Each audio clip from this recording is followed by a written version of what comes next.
Across the South Coast, live from Solent University, you're listening to Solent Sports News.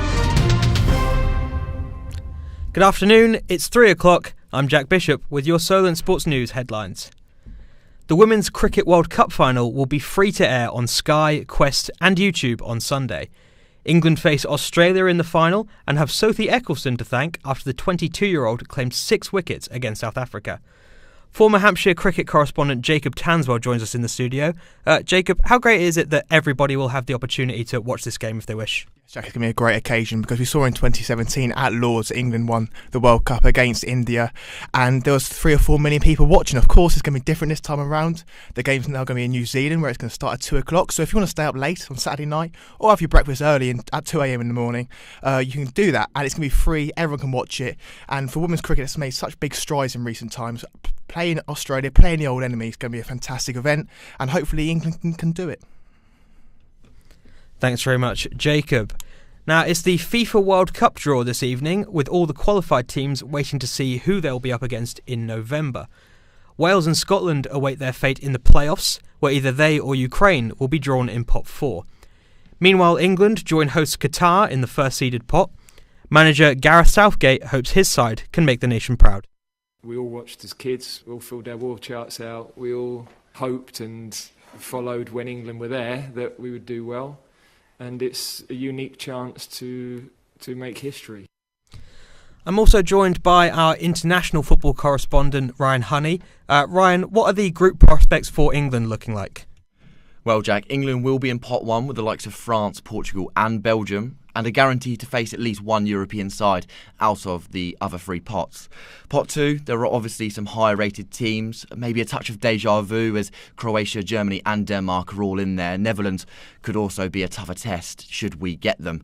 Every team in pot 3 were at the 2018 World Cup, the likes of Japan, Serbia and South Korea.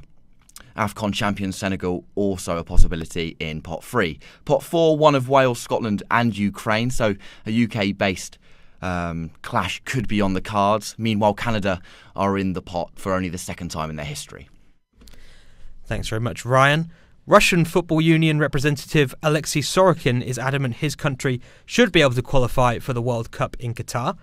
All of Russia's national and club teams have been suspended by FIFA and UEFA following the invasion of Ukraine.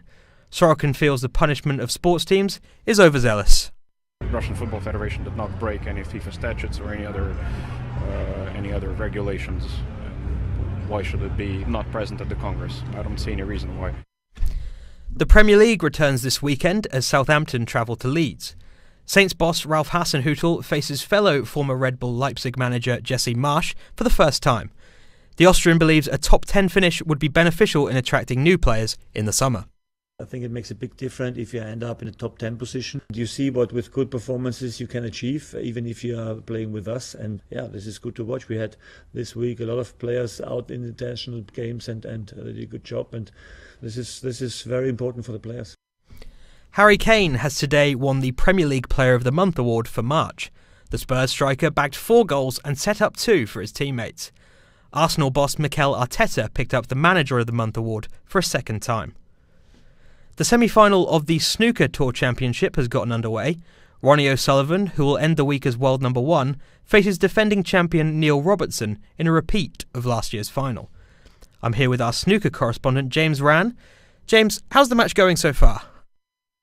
It's been a clinic in break building so far here in Llandudno. Neil Robertson took the lead 1-0 with a break of 115. Ronnie O'Sullivan's won the next 4 frames with 3 breaks over 100.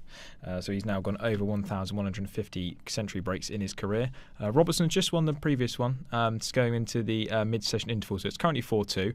But Ronnie O'Sullivan looking good when he's in amongst the balls. The winner to face either Luca Brissell or John Higgins on Sunday. Thanks very much, James. Tennis now, and Russian Daniil Medvedev missed his chance to return to the top of the world rankings after he was defeated by Poland's Hubert Hurkacz in the Miami Open. The US Open champion needed to reach the semis in the States to knock Novak Djokovic off his top spot. Elsewhere in the women's draw, Naomi Osaka will take on Iga Swiatek in the final. Osaka has reached her first final since the 2021 Australian Open, and she's now back into the top 100. her opponent Swiatek has put together a 17-match winning streak since claiming victory in Indian Wells last week. This weekend also sees the first edition of the new WDF World Darts Championship. Formerly known as the BDO World Championship, the new edition will be the first since 2020. Despite a change in organisation, the tournament is still being held at the iconic Lakeside Club. Earlier we spoke to Henry Deacon, who's covering the tournament with Eurosport. Yeah, so it's an interesting one. So obviously there's been a Lakeside World Championship for years under the guise of the BDO.